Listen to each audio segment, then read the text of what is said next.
Convido vocês a abrir suas Bíblias, por favor. Na carta de 1 Pedro, nós estamos pregando sobre essa carta, naquela série de mensagens sobre encorajamento em tempos de sofrimento. E o tema dessa noite é marido e mulher submissos ao Senhor, baseado em 1 Pedro, capítulo 3, do verso 1 ao 7. 1 Pedro, capítulo 3, do verso 1 ao versículo de número 7. Diz assim: Mulheres, sede vós igualmente submissas ao vosso próprio marido, para que, se ele ainda não obedece à palavra, seja ganho sem palavra alguma, por meio do procedimento de sua esposa, ao observar o vosso honesto comportamento cheio de temor. Não seja o adorno da esposa o que é exterior, como frisados de cabelos, adereços de ouro, aparatos de vestuários. Seja, porém, o homem interior do coração, unido ao incorruptível talho de um espírito manso e tranquilo, que é de grande valor diante de Deus. Pois foi assim também que a si mesmos se ataviaram, outrora, as santas mulheres que esperavam em Deus, estão submissas a seu próprio marido, como fazia Sara, que obedeceu a Abraão, chamando-lhe Senhor, da qual vós vos tornastes filhas, praticando o bem e não temendo perturbação alguma. Verso 7 último. Maridos, vós igualmente vivei a vida comum do lar, com discernimento, e tendo consideração para com a vossa mulher como parte mais frágil, tratai-a com dignidade, porque sois juntamente herdeiros da mesma graça de vida, para que não se interrompam as vossas orações. Amém? Aqui é a penúltima, na verdade, sessão, que inicia-se no capítulo 2, conforme eu tenho falado com os irmãos, do verso 11 em diante, onde o apóstolo Pedro vai tratar um tema único, um único tema, que é a submissão. E aqui ele vai falar do capítulo 2, do verso 11, até o capítulo 3, versículo 12, que vai ser na próxima semana, algumas submissões das quais eu e você, como cristãos e cristãs, devemos estar atentos. No capítulo 2, o apóstolo Pedro vai falar da submissão como cidadão no mundo, na sociedade, como que o cristão deve lidar com a questão das autoridades. No capítulo 2, do verso 18 ao 25, o apóstolo Pedro vai falar da submissão no ambiente de trabalho, que nós vimos na semana passada. Hoje, nós vamos falar dessa relação familiar, do lar, entre marido e mulher. E na semana que vem, o apóstolo Pedro vai nos falar, por meio da sua santa palavra, dessa questão da submissão no ambiente da igreja. Então, são 4 áreas importantes da dinâmica da vida cristã, da qual eu e você devemos estar atentos no que tange à submissão como cidadãos, como trabalhadores, no ambiente familiar, que é hoje, e semana que vem na igreja, no ambiente eclesiástico. Muito tema para várias situações da nossa vida. Nas Escrituras, irmãos e irmãs, nós vamos perceber que Deus instituiu o lar, o governo humano e a igreja, nessa ordem aqui, e tem o direito de dizer como essas instituições, das quais ele estabelece alguns princípios importantes para nós, devem e precisam ser administradas ou vivenciadas como cristãos.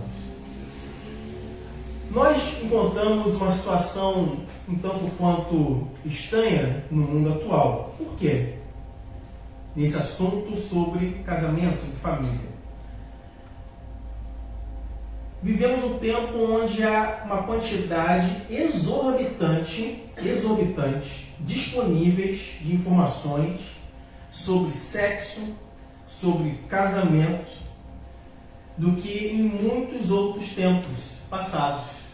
A informação, a tecnologia, ela nos proporciona acesso fácil, rápido, por meio das mídias, do qual eu e você, num clique, podemos ter acesso muito rápido e muito fácil sobre sexo e casamento. Entretanto, é um período que, embora tenhamos muitas informações, também temos muitos problemas no casamento e na vida conjugal. É evidente, então, uma observação muito simples para nós, que alguma coisa não está certa. Alguma coisa não está batendo. Já que temos tantas informações sobre essa temática, por que então tantos relacionamentos conjugais e tantas distorções a respeito do sexo cada vez mais presentes? Não basta então dizer que os nossos lares precisam de Deus, pois em muitos casos são os próprios relacionamentos dos cristãos que terminam. Então o problema não está em Deus, o problema está em outro lugar. O fato de um homem e a mulher serem salvos, lavados e remidos pelo sangue do Cordeiro, veja, não é garantia, isso não é garantia de sucesso na vida conjugal. Não é como um biscoitinho da sorte que você ganhou, né? Porque agora você se tornou cristão, uma cristã, casou-se, e que agora não vai ter mais problema no seu casamento, tudo certo, que não haverá dificuldades no relacionamento conjugal. O apóstolo Pedro, então, expõe o dever dos crentes em testemunharem, que é o ambiente mais difícil, que é dentro da própria casa. O lugar mais difícil para a gente testemunhar de Jesus, irmãos, é dentro da família. Dar testemunho a respeito da nossa fé no meio de trabalho, na escola, na rua, pode em alguma medida ser mais fácil para mim e para você do que dentro da própria família, dentro do próprio casamento em particular, trabalhando essa ideia do texto. Porque dentro do casamento, dentro de casa, dentro do lar, não dá para você disfarçar quem eu e você somos. Na igreja dá para fazer, no trabalho dá para fazer, na rua dá para fazer, na escola dá para fazer, mas dentro de casa é mais complicado, porque você está vendo ali diariamente o seu cônjuge, dia após dia, o seu filho, dia após dia, está vendo você, seu comportamento, suas atitudes, e elas podem não serem condizentes com a fé que eu e você professamos em Jesus Cristo. Por isso é tão difícil testemunhar de Cristo e Jesus dentro do ambiente familiar. Veja, ainda que o texto aqui lido invista 6 versículos aproximadamente aqui, 6 versículos, exatamente, 6 versículos, falando especificamente das mulheres, e apenas um falando dos homens, se vocês prestaram atenção na leitura, vai pensar assim, meu Deus, o apóstolo Pedro é machista. Né? Ele está do lado dos homens, e quantas mulheres, né? Eu já vi gente falar cada coisa que nem compete falar aqui, porque perde tempo. Mas não é essa a ideia. Se a gente não entender o contexto da passagem, quando o texto é produzido, e para qual é o auditório, a audiência que o apóstolo Pedro escreve, está ministrando a palavra ali, direcionando a palavra, é possível fazer esse tipo de anacronismo. É o texto do século I e pegar conceitos da modernidade que não tem nada a ver com a ideia do texto original.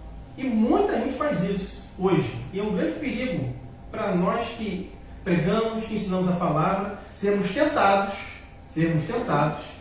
a pegar o texto bíblico a fim de contextualizar a mensagem, a tal ponto de tirar o que o autor original queria dizer para o seu público principal e extrair de fato o que o texto bíblico, naquela época, naquele contexto, tinha a dizer e quais são as aproximações, as aplicações reais para a nossa vida nos dias de hoje. Porque a palavra de Deus é sempre atual, irmãos. Sempre tem algo a nos dizer. Mas precisamos ter cuidado com algumas aproximações demasiadas do texto. Então, Primeira coisa, o apóstolo Pedro não é um machista. Ponto. Precisamos entender o contexto. Qual? Na cultura greco-romana do primeiro século, as mulheres recebiam pouco ou nenhum respeito. Isso é importante ser dito aqui. Enquanto as mulheres viviam na casa do seu pai, elas estavam sujeitas ao direito romano. Veja, o apóstolo Pedro escreve essa carta, direcionada a cristãos que eram gentios.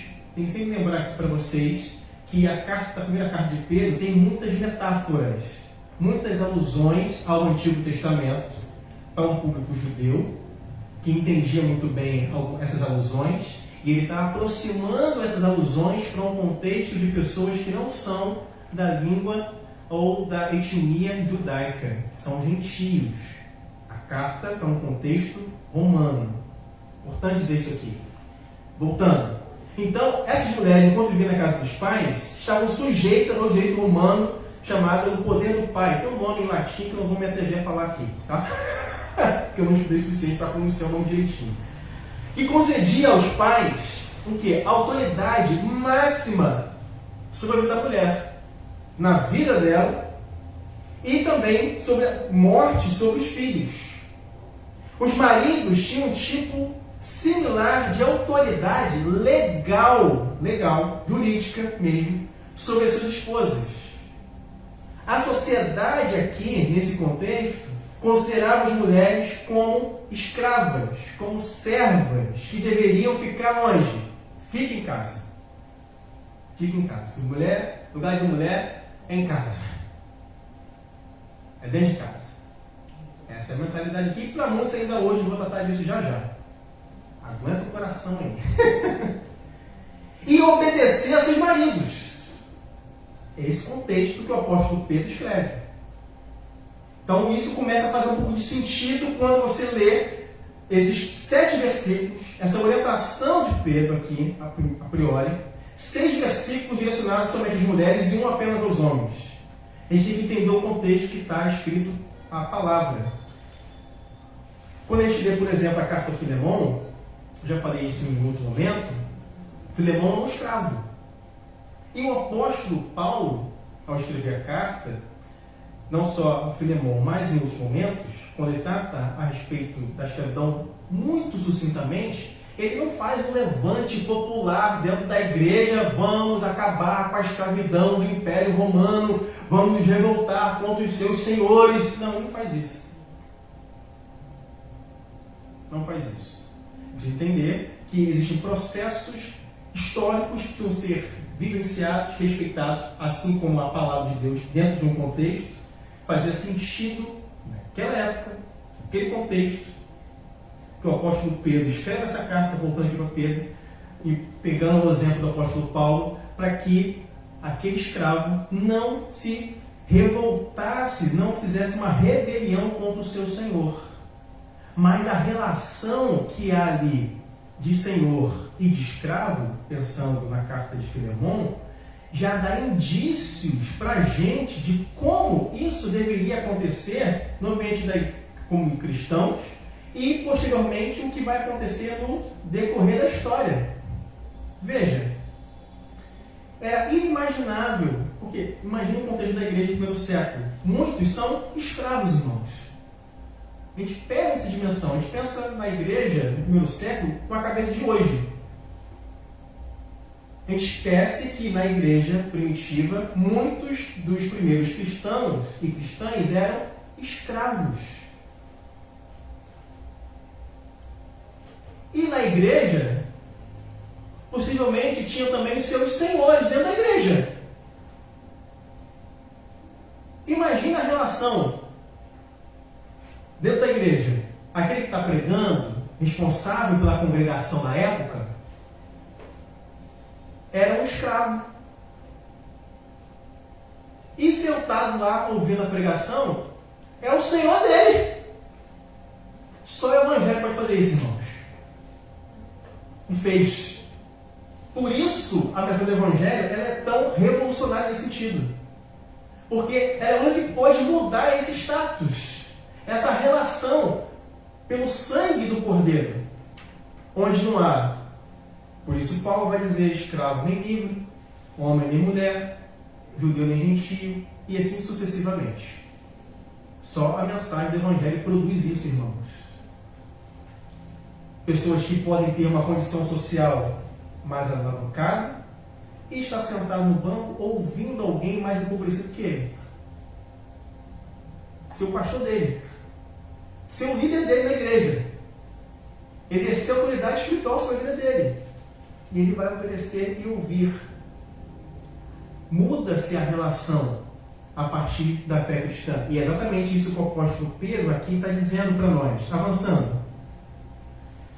Perceba então, irmãos, o quão complexo é essa relação das mulheres aqui, da qual o apóstolo Pedro está escrevendo.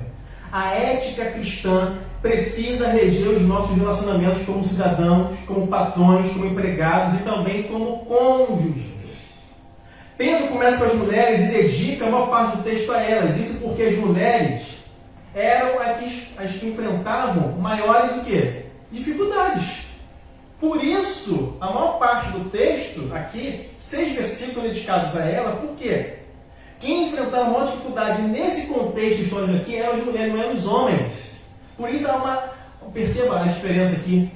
O apóstolo está preocupado com as mulheres. Porque eram as que mais sofriam. Eram as que mais passavam por necessidade. Eram as que tinham maiores limitações nesse mundo aqui. Por isso, um tempo considerável no texto dedicados exclusivamente a elas. Porque eram as que mais sofriam, elas mais fragilizadas. É a fé cristã que vai dar voz e que vai proporcionar às mulheres um lugar que elas jamais teriam em outro ambiente, irmãos. Nessa sociedade aqui. Tal ponto que as mulheres no ministério cristão pregam, evangelizam, abrem as suas casas para começar a trabalhar nisso tudo no livro de Atos. Onde começou a igreja na Europa? Na casa de Lídia. Uma mulher que abriu a sua casa. E diz o texto que muitas pessoas se converteram. O que ela fazia lá? Ficava limpando a casa somente, irmão? Lógico que não. Ensinar a palavra também. Aquila e Priscila. E tantos outros podiam ser mencionados aqui. Febe. Em Romanos, capítulo 16, mulher, diaconisa. Só para você ter uma ideia de como, mesmo uma sociedade que não dava voz para essas mulheres, a fé cristã vai quebrando muitos paradigmas dessa sociedade. Para a gente poder entender isso aqui. Avançando. As mulheres que sofriam maiores dificuldades culturais que os homens, principalmente em casamentos mistos. A cultura judaica, grega e romana dava aos homens todos os privilégios e às mulheres somente os deveres. Para os homens, tudo. Para as mulheres, nada. Era essa sociedade que o apóstolo Pedro escreve a carta. Vou tratar rapidamente aqui de um assunto para a nossa reflexão, do qual eu e você, como cristãos, como igreja, precisamos discutir, pensar, refletir, tratarmos como igreja, que é o tema da violência doméstica. Uma autora que escreveu sua dissertação de mestrado, chamada Valéria Vilhena, está em domínio público, todo mundo pode ler esse trabalho dela, por isso que estou citando aqui, nominalmente, inclusive. Nessa pesquisa, ela diz o seguinte: números assustadores. 40% das mulheres vítimas de agressões físicas e verbais de seus companheiros se declaram crentes evangélicos. 40%. 40%. Uma jornalista chamada Marília Camargo César escreveu um livro chamado O Grito de Eva, a violência doméstica em lares cristãos, onde ela vai propor uma reflexão sobre esse tema delicado que ocorre no meio evangélico, não é de hoje, há muito tempo, que nós muitas vezes não tratamos, não conversamos. Por quê? Para muitos é um tabu. É como se isso não houvesse, não acontecesse no seio das igrejas evangélicas espalhadas no Brasil inteiro e do mundo. Casos terríveis de violência doméstica, baseados às vezes em textos mal interpretados, como esse aqui. Mulheres, sede vós igualmente submissa. Pronto, vai ter que ser submissa. Com um capacho, tapete está aí no chão. Quantos homens, quantas igrejas, quantos livros vocês já ouviram usar esse texto ou principalmente os Efésios, que eu vou falar já, como uma prerrogativa da autoridade masculina da sua mulher a ponto de homens abusarem fisicamente, verbalmente das mulheres, baseando-se em textos bíblicos mal lidos e interpretados fora do seu contexto. Esse é um deles, dos quais muitos leem e interpretam ignorando todo esse aspecto introdutório que eu fiz aqui, básico do contexto, para validar um linguajar terrível, perverso, maldoso, destruidor de muitas mulheres nas igrejas. O que o apóstolo Pedro está dizendo aqui é o contrário do que geralmente se imagina hoje. Ele está preocupado com a integridade física, espiritual, social dessas mulheres aqui, que não tinham direito algum naquela sociedade, irmãos. É o inverso do que muitos de nós pensamos quando nos deparamos com esse texto. É o inverso disso. Precisamos ler esse texto com muita tranquilidade, revendo alguns preconceitos que temos com essa passagem e outras, a respeito do lugar da mulher no seio familiar, ao ponto de validarmos, quem sabe, violências emocionais, físicas e verbais sobre as mulheres que sofrem nas igrejas caladas, que às vezes, por vergonha de exporem a violência que passam, por pensarem que fazendo isso não estão sendo submissas, olha só, aos seus maridos. E por isso não denunciam, por isso não conversam, sofrem caladas.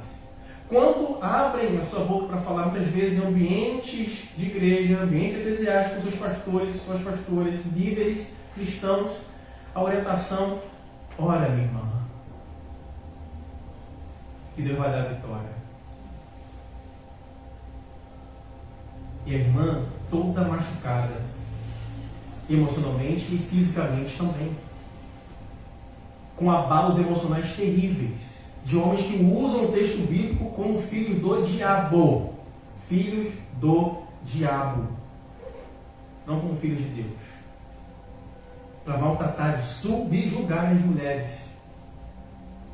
O qual nunca foi a intenção do texto bíblico, e muito menos do Senhor, porque homens e mulheres são feitos à imagem e semelhança de Deus. Amém, irmãos? Amém. A dignidade tanto no homem quanto na mulher. Porque fomos feitos à imagem do nosso Criador.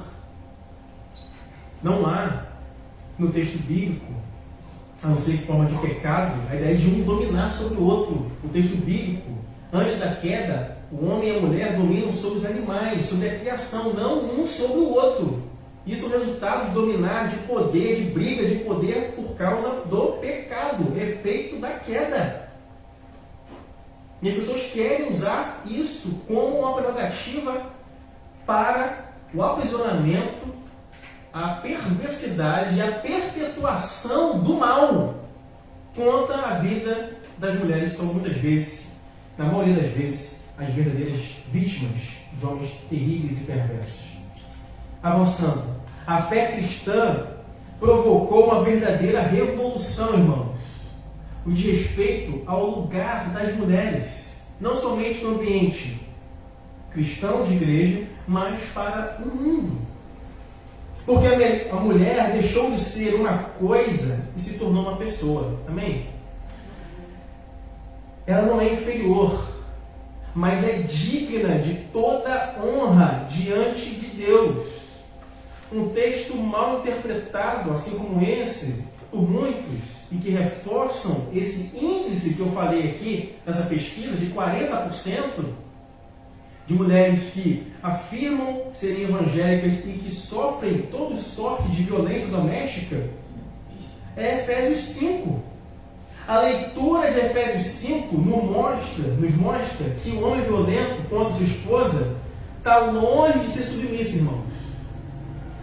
Está longe de ser cabeça. Está longe jamais de cuidar. E está longe de ser o imitador de Jesus. Por quê? Abre lá em Efésios 5. Por gentileza. Volta algumas folhas aí na sua Bíblia, algumas páginas.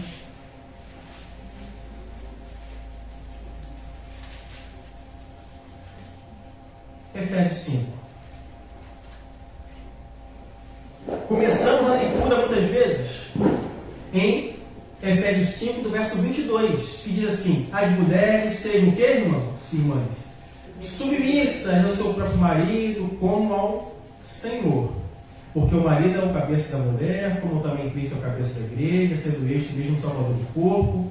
Como, porém, a igreja está sujeita a Cristo, assim também as mulheres sejam em tudo submissas ao seu marido. As pessoas desse texto sejam em tudo submissas ao marido, para quê? Está vendo? Apanha, tem que ficar calada. Sofre, tem que ficar calada. Não faz o que é direito, tem que ficar calada. Leitura terrível, terrível, terrível, terrível. O texto diz: maridos, amai vossa mulher, como também Cristo amou a igreja, e assim mesmo se entregou por ela, para que a santificasse, tendo-a purificado por meio da lavagem de água pela palavra, para apresentar a si mesma uma igreja gloriosa, sem mácula, sem ruga, nem coisa semelhante, porém santa e sem defeito. Assim também os maridos devem amar a sua mulher como ao próprio corpo. Quem ama a esposa, a si mesmo se ama, porque ninguém jamais odiou a própria carne, antes a alimenta e dela cuida, como também Cristo o faz com a igreja, porque somos membros do seu corpo. Até aqui. A gente começa a leitura do verso 22, mas esquecemos que o contexto está no início do capítulo 5 de Efésios. O que está escrito lá no início do capítulo 5? Mas a gente viu o verso 21. Seja o quê? Imitadores de quem? De Deus, como filhos amados. Não é filho do diabo, irmãos. É filhos de Deus, imitadores de Deus como filhos amados. E mais, e andar em amor. Como também Cristo nos amou e se entregou a si mesmo por nós como oferta e sacrifício a Deus em aroma suave. Sem entender esse início de Efésios 5, e depois você está com a sua Bíblia aberta, continue aí, deu 21, acompanhe aí. Sujeitando-vos uns aos outros no temor de Cristo, para fazer a introdução do verso 22 em diante, a leitura de Efésios 5 fica comprometida. Não tem como sermos submissos aqui, marido e mulher, sem temor ao Senhor. Sem sermos imitadores de Deus, como filhos amados, andando em amor. Qual é o exemplo máximo que Paulo usa aqui no capítulo 5, verso 1 e 2? De ser de Cristo, que nos amou e fez o quê? Se entregou, irmãos. Se não houver entrega na relação entre homem e mulher, entre marido e mulher, não tem como, não há como viver uma vida comum e harmoniosa, apesar de todas as dificuldades que existem num relacionamento conjugal.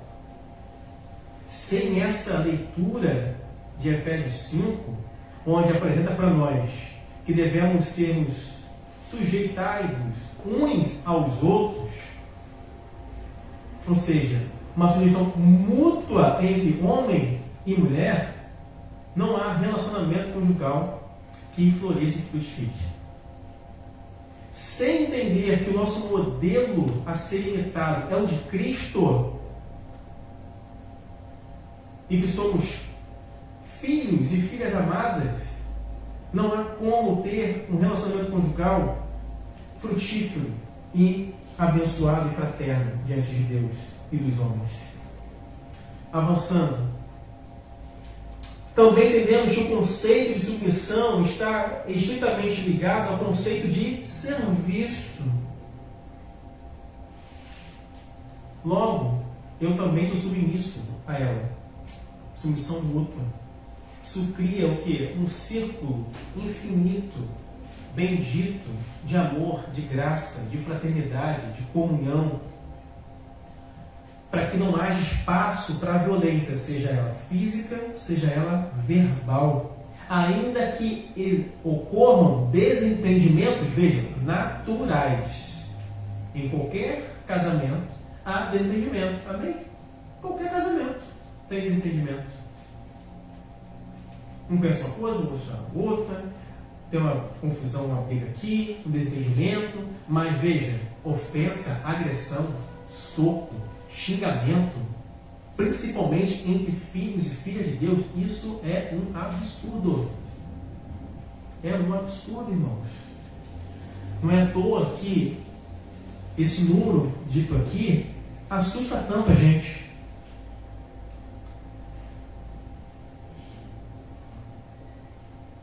Fora os que a gente nem sabe, que não chegam. E esses foram pesquisados, que são marcados. E os que a gente não sabe? Isso não é muito maior, irmãos. Infinitamente maior. Quantas mulheres atualmente sofrem dentro de casa com maridos violentos? Que antes de vir para a igreja, batem na esposa e vai para a igreja. Pregar, cantar, evangelizar. Acabou de agredir a esposa e os filhos dentro de casa e vão para a igreja normalmente, como se nada tivesse acontecido. Precisamos tratar desses temas, pensar sobre isso como igreja, porque está dentro de nós, está no nosso meio. Caminhando.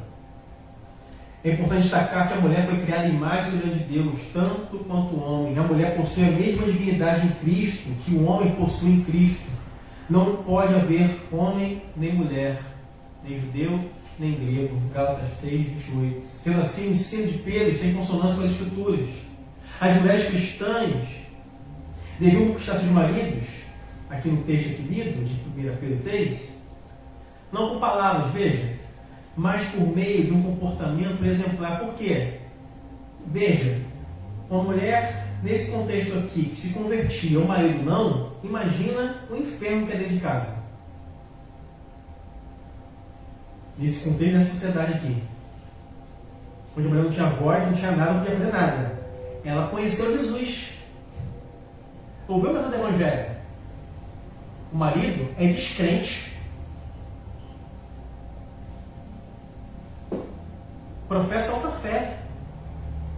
Qual é a ação de Pedro? Que, por meio do seu testemunho, aqui não está defendendo a agressão. Está falando sobre a casada, que não era cristã e agora se tornou como mulher cristã, e o marido não é. Mas vivem como casados, são casados, debaixo do mesmo teto. Qual o proceder dessa mulher aqui, que Pedro orienta? Tenha sabedoria para poder ganhar, conquistar o coração desse homem ainda incrédulo, por meio do seu testemunho de fé.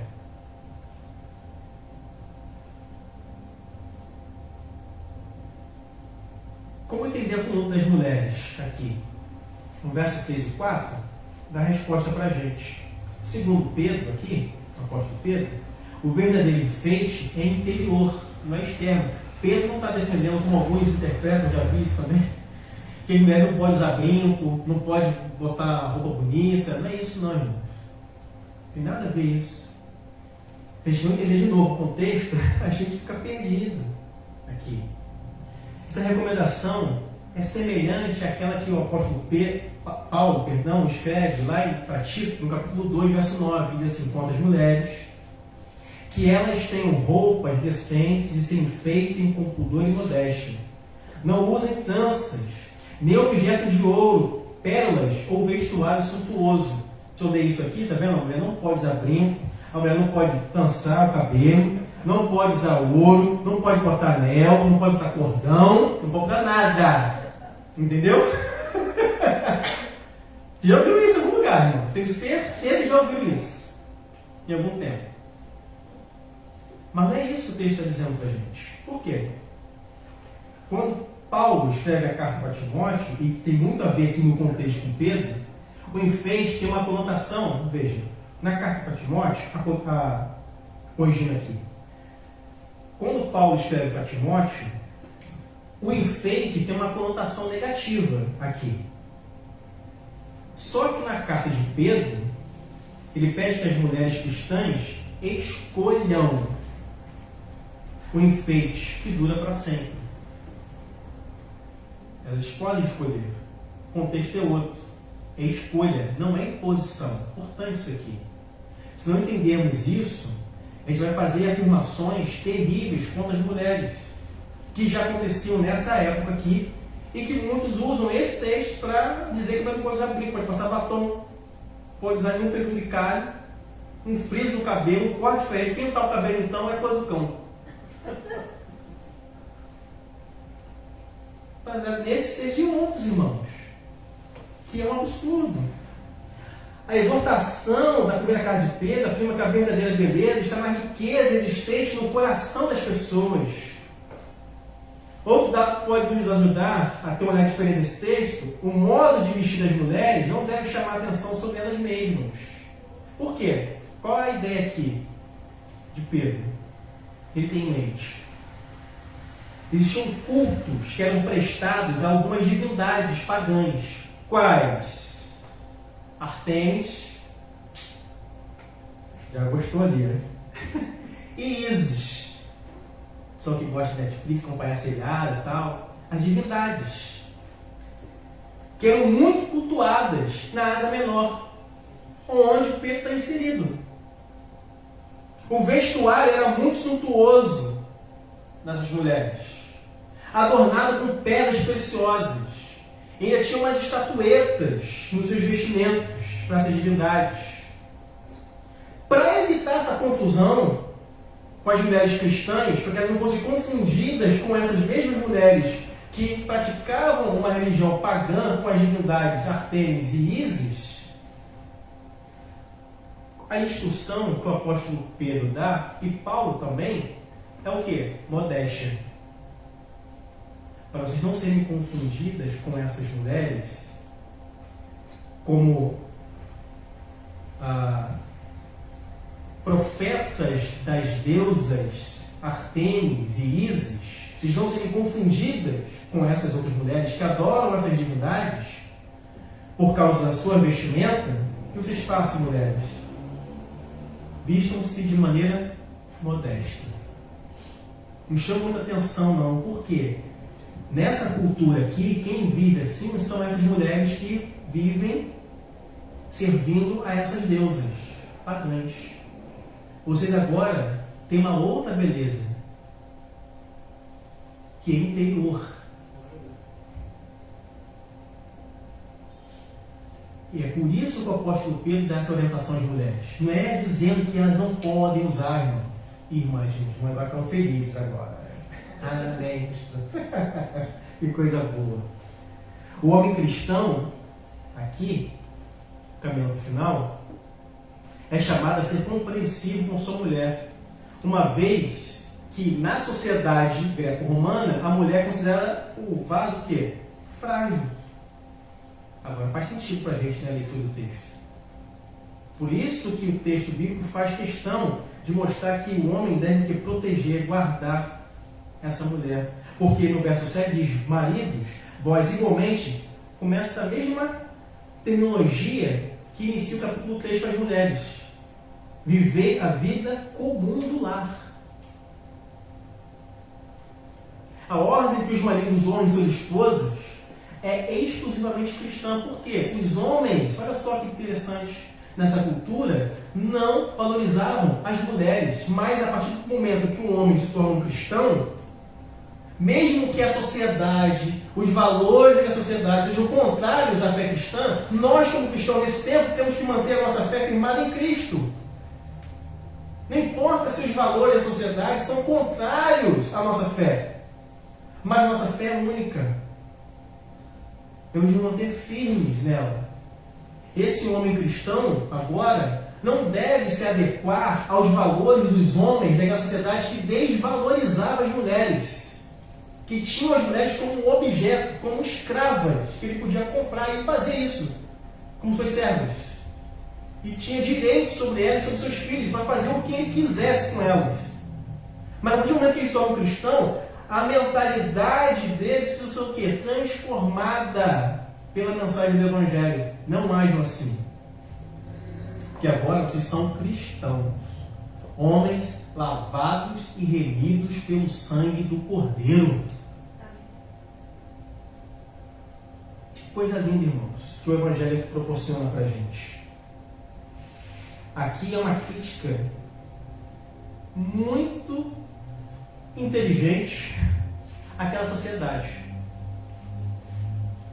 Porque a fé cristã, de dentro para fora, vai mudando os valores quando eu e você, de fato, abraçamos eles.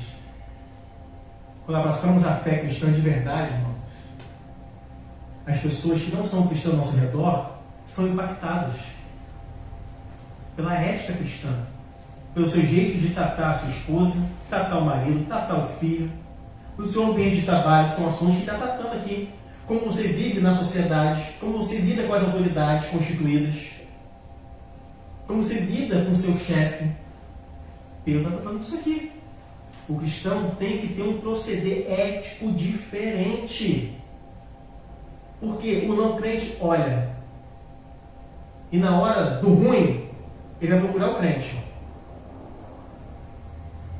Se você é um bom testemunho nessas esferas aqui, na sociedade, em casa, no trabalho, as pessoas observam, estão sempre de olho em nós. Caminhando para o final, algumas perguntas que precisamos fazer aqui. Somente a mensagem cristã traz equilíbrio numa relação entre marido e mulher, irmãos. Fora da fé cristã, relação entre marido e mulher vai ser sempre, muitas vezes, disputa de briga, de poder, de guerra dos sexos. A fé cristã nos traz o equilíbrio. Por quê? Fomos redimidos pelo sangue do Cordeiro. Isso precisa ser vivenciado nas nossas relações. Submissão mútua é algo que precisa ser motivado, não por obrigação, mas pelo amor a Cristo que eu e você temos. Pergunta para a gente responder aqui e concluir. Eu e você somos parceiros ou somos concorrentes do nosso cônjuge? Quem ganha dele é corrida? É uma partida de futebol, seu relacionamento? Tem que ganhar, não posso perder para ela não, é ruim. Se eu perder para ela, vai pisar na minha cabeça. Quem já ouviu isso?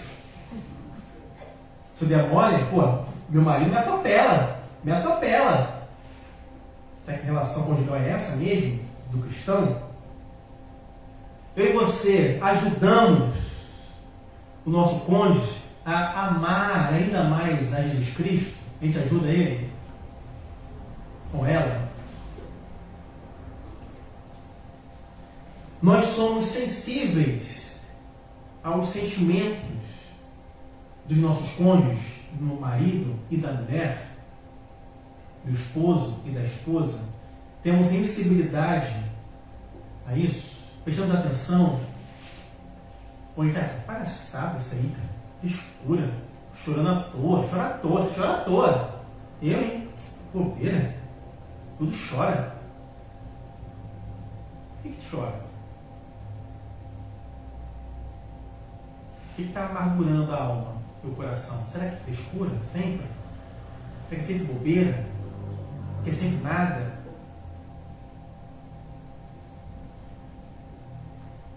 E última pergunta, principalmente para quem tem filhos.